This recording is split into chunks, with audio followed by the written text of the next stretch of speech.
বাড়ি উনি গার্মেন্টসের ডিউটি করে আইতে 10টা 12টা বাজে যা। তারপর উনি রানতে রানতে মনে হয় যে 1টা 2টা বাজে, পরে কাটে আইতে মনে হয় যে ঘুমের মিটা জায়গা। তারপর আমি মনে যে মুরগির মাংস দেওয়া পেঁয়াজ দেওয়া যে ই করে রানবো, তাই আমি কাটে উঠে বাহারে তুইতাছি। তারপর আমার একটি গান শুনবেন, ভালো লাগলে লাইক কমেন্ট শেয়ার করে দিবেন। কোথায় আছো, কেমন আছো প্রাণের বন্ধু রে, হয়ে আমি ভুলি নাই তোমারে।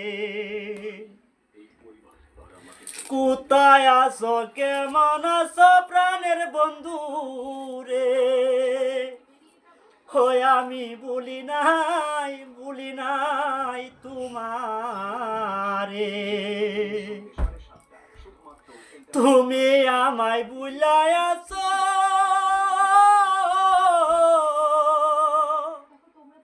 কারে বুকে নিয়ে আসো প্রাণের বন্ধু রে, হয়ে আমি ভুলি নাই তোমার।